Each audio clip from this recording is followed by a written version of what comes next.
அதாவது எப்படின்னா, இப்ப அந்த நாய்களுக்கு வந்து அந்த எல்லை தான் ஒரு ஒரு நாடு மாதிரி. ஒரு ஒரு தெருவும் அந்த நாய்களுக்கு வந்து ஒரு நாடு மாதிரி. இப்ப நம்ம பாகிஸ்தான்காரன் உள்ள வந்தா விடுவோமா? சைனாக்காரன் உள்ள வந்தா விடுவோமா? விடமாட்டோம்.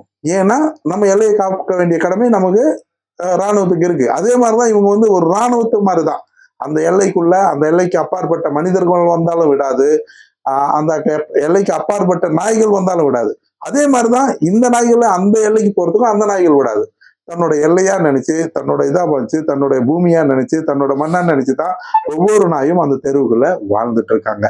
இந்த நாய்களை இந்த எல்லைக்குள்ள வாழ்ந்த மக்கள் இப்ப அந்த தெருவுல இல்ல. இந்த நாய்களை ஆதரிச்ச, இந்த நாய்களை கொண்டு வந்த அந்த மக்கள் இப்ப இல்ல. காலம் மாற்றம். அந்த பூர்வீகமா இருந்த நாய்களோட வாரிசுகள் இருக்கு. அந்த மனிதர்கள் புலம்பெயர்ந்துட்டாங்க. வியாபாரம் ஆயிடுச்சு. நிறைய பேர் வித்துட்டாங்க. சின்ன சின்ன வீடுகளா ஒரு வாழ்வியலோட இருந்தது பெரிய பெரிய பிளாட்ஸ்கள் ஆயிடுச்சு. இப்போ அவங்க எங்க இருந்தோ வராங்க. அவங்களை இந்த நாய்கள் ஏத்துக்கிறது இல்ல. அவங்களுக்கு இந்த நாய்கள் தேவையில்லை. அப்போ இந்த நாய்கள், இந்த மண்ணுக்கு சொந்தமான நாய்கள் அப்புறப்படுத்த வேண்டிய நிலைக்கு தள்ளப்பட்டிருக்கு.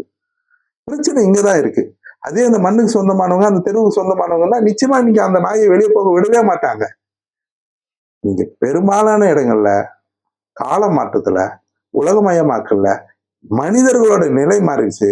நாய்கள் அதே அந்த நிலை மாறாம, எதுவுமே தெரியாம, இந்த மாறினது தெரியாம அதே தெருநாய்களா இருக்காங்க.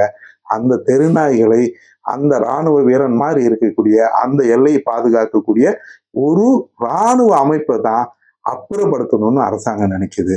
அது மக்களுக்கு பிரச்சனைன்னு நினைக்குது. இந்த மண்ணுக்கு சொந்தம் இல்லாதவங்க இருக்கிறதுனால, இந்த மண்ணுக்கு சொந்தமான அந்த வாயில்லாத ஜீவன்களை அப்புறப்படுத்த வேண்டிய நிலைக்கு வந்திருக்காங்க. நீங்க அப்புறப்படுத்த வேண்டாம்.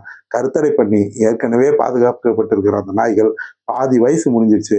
இன்னும் 2 வருஷத்துல பாதியா குறைஞ்சிரும். இன்னும் ஒரு 4-5 வருஷத்துக்கு தானாவே அழிஞ்சிரும். இதுக்கு காப்பகம், கோர்ட்டு தீர்ப்பு, அதுக்கு ஒரு அரசாங்க நடவடிக்கை, இது எதுவுமே தேவை இருக்காது. முறைப்படி போனா அதோட வாழ்வியல்ல அது வாழ்ந்துரும்.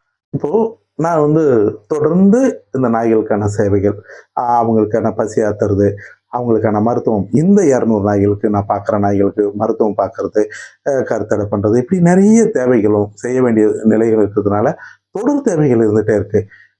அவங்களோட தேவைகளுக்காக உங்களால முடிஞ்ச உதவி செய்யுங்க. அது அவங்களுக்கு ஒவ்வொரு நாளும் நல்லதா இருக்கும், நன்மையை பயக்கும். நன்றி, வணக்கம். Bhaskar. Please watch the full video the below link. நீங்களும் உணவளிக்க உதவலாம். Please help us to feed